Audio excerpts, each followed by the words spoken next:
ሰላም አለይኩም ወራህመቱላሂ ወበረካቱ። ሰላም እንዴት ናችሁ? እኔ አልሐምዱሊላህ። ኢትዮጵያ ለህፃናቶችም መድኃኒት ከጁስ ጋር እየተቀላቀለ የሚሰጥ ታሲር ጋር እየተባለ ነውና ይሄንን ቪዲዮ ጋብዛችኋለሁ። ሸርሸር አድርጉት።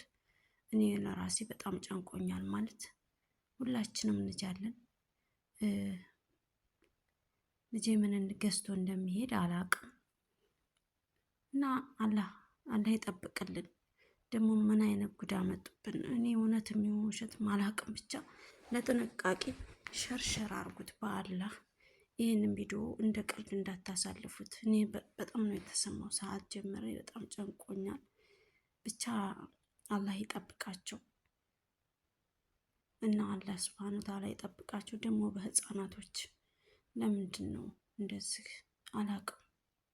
እንዴት የታሸገ እንትን አላቅም፣ ብቻ ግራ ያጋባል። ለማንኛውም ሸርሸር ዲዮት እያደረጋችሁ ሸርሸር አድርጉት በአላህ።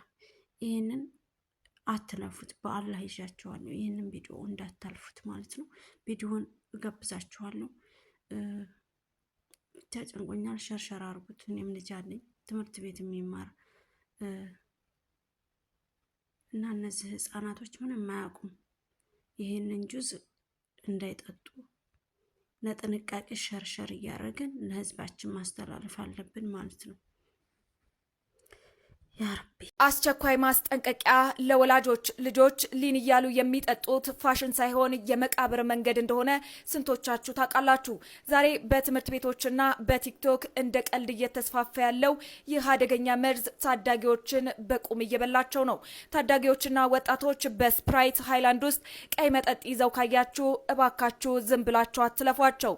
ነገሩ ሊን ይባላል። ለሳል ተብሎ የሚታዘዝ ሽሮፕን ከለስላሳ መጠጥ ጋር በመቀላቀል የሚዘጋጅ መርዝ ነው። እነዚህ ሽሮፖች ውስጥ ኮኬን የተባለ ንጥረ ነገር አለ። ኮኬን ደግሞ ከሄሮይን ጋር የሚመደብ በከባድ ሱስ ተመድቦ ህይወትን የሚያጠፋ የዘር ነው። ይህ መጠጥ ዛሬ ፈታ ቢያደርጋቸውም ነገ ግን ሳምባን በማደንዘዝ መተንፈስን ያቆማል። የልብ ምትን በማቀዝቀዝም ለድንገተኛ ሞት ይዳርጋል። በሂደት ጉበትና ኩላሊትን ሙሉ በሙሉም ያከሽፋል። ስለዚህ ልጆቻችሁ ያለ ምክንያት እንቅልፍ የሚጫጫናቸውና አእምሮ የሚረብሽ ከሆነ ቆም ብላችሁ መርምሩ። የልጅ ነገር ብላችሁ ዛሬ ችላ የምትሉት ጉዳይ ነገ ጥቁር ልብስ እንዳያስለብሳችሁ ተጠንቀቁ። ይህን መረጃ ለብዙዎች እንዲደርስ ሼር በማድረግ እባካችሁ የበርካታ ወጣቶችን ህይወት እንታደግ።